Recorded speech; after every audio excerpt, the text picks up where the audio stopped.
Thank you very much, Chairman. Appreciate that we are hearing from our colleagues at this important moment for this important vote.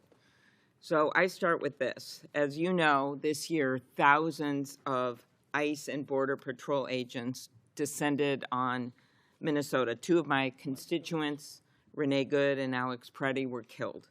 They should be alive today.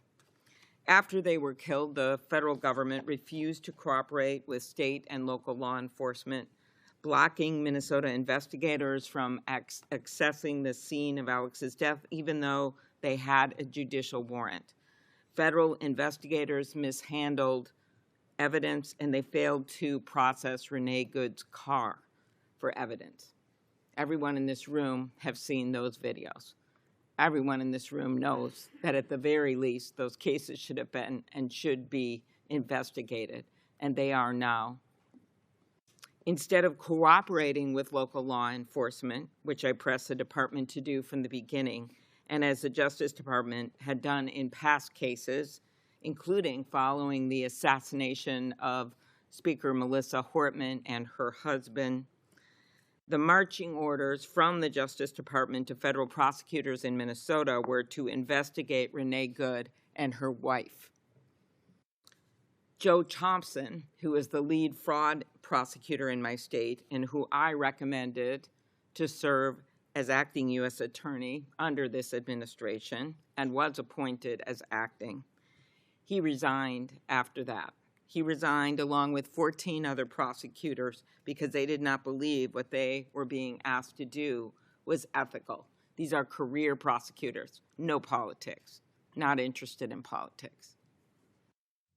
And then, more than 6 months after Renee and Alex's death, when I asked Acting Attorney General Blanche if the department would finally fully cooperate with state law enforcement in these investigations, he said it depends on what full cooperation means. The floodgates were open to some extent. Some information was finally passed along to the state, but it is unclear if they have all the information that they need. Minnesotans deserve transparency and accountability, and not just for the killings. We also saw repeated violations of Minnesotans' constitutional rights. I asked Todd Blanche about one such case. I asked if it is unacceptable for federal agents to forcibly enter someone's home without a warrant and drag them into the street without even checking if they have the right person. This happened with a Hmong elder, a U.S. citizen, saying he was a U.S. citizen, dragged out in his underwear and Crocs, thrown into a car, and driven around for an hour before they realized they had the wrong guy. Mr. Chairman, when I asked Todd Blanche about this and if this was a violation, he said it depends, and it was not a black or white answer.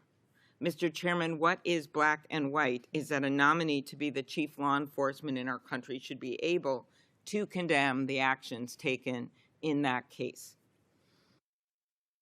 Upholding the independence of the Justice Department is vital to its legitimacy. I know this firsthand. Before I was elected to the Senate, I served for 8 years as the chief prosecutor for the largest prosecutor's office in Minnesota. I led teams of hundreds of line attorneys and professional staff. And like Acting Attorney General Blanche, I would sometimes receive calls from powerful people about cases, trying to influence the outcome, trying to get a plea, trying to get us to dismiss a case. But no matter who it was, I made clear to the people who worked for me that we weren't playing that game. I made clear that investigations and charging decisions were based on the facts and the law. Not once did I cross that line, because as I told Todd Blanche, once you cross that line, it's hard to go back, because the minute you cross the line and allow anyone else to influence a prosecutor's decision, whether that call is a friend or a lobbyist or the President of the United States, you can never go back. And I think Todd Blanche knows this. Before his confirmation as Deputy Attorney General, he told me he understood that his clients are the people of the United States. not the president. To quote Senator Adam Schiff, what happened to that Todd Blanche? Since then, however, Acting Attorney General Blanche has said of the Justice Department's investigations into people the president has had issues with in the past, Blanche said that is his right, and indeed it is his duty to do that. In fact, the president has repeatedly directed the Justice Department to engage in political prosecutions related to his personal grievances. FBI Director Comey, former Cyber Office Director Chris Krebs, Jerome Powell, the former chair of the Federal Reserve, the New York Attorney General, civil rights organizations, journalists, and yes, even sitting U.S. senators. And while Acting Attorney General Blanche told me that he believes all decisions have been made, in his words, solely based on the facts and law, it's not credible. We've seen the president's social media posts.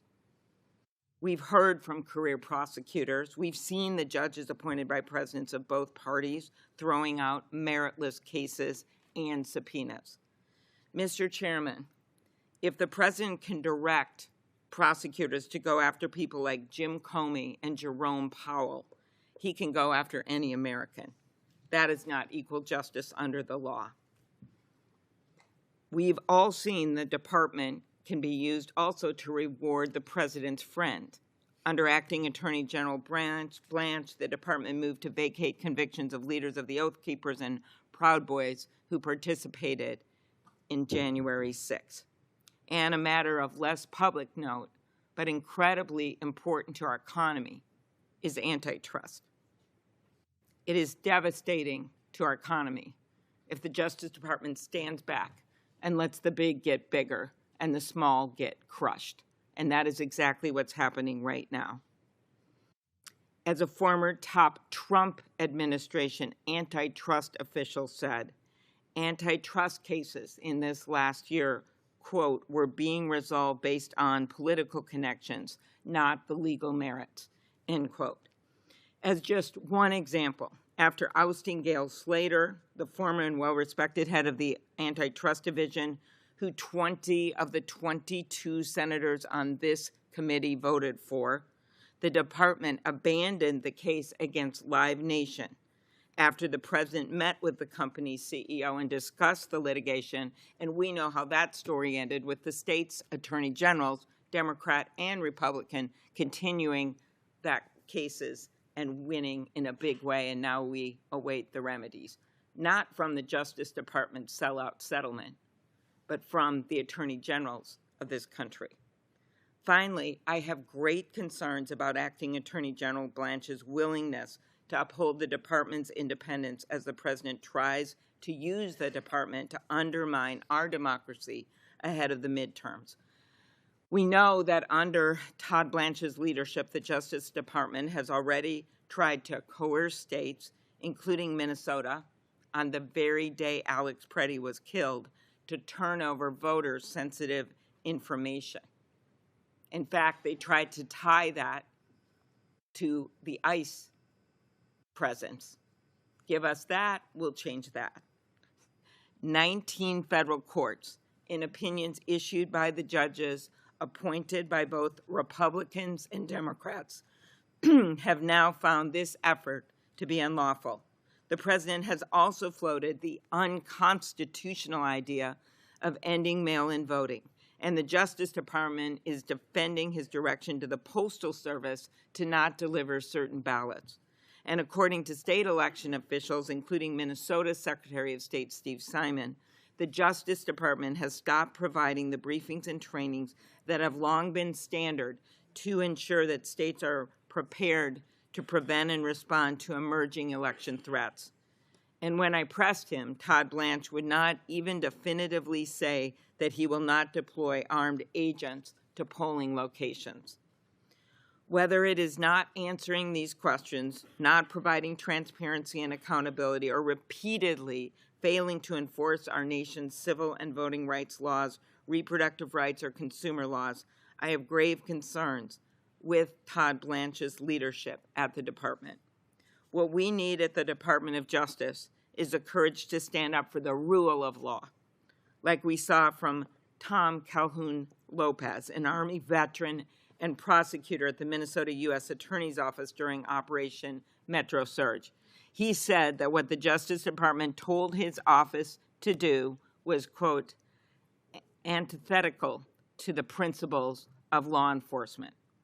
Hagan Scotton, decorated Iraq War veteran who clerked for Justices Roberts and Kavanaugh and the lead prosecutor in the Mayor Adams case, who resigned instead of carrying out politicized orders, wrote this: I expect you eventually find someone who is enough of a fool or enough of a coward to file your motion, but it was never going to be me.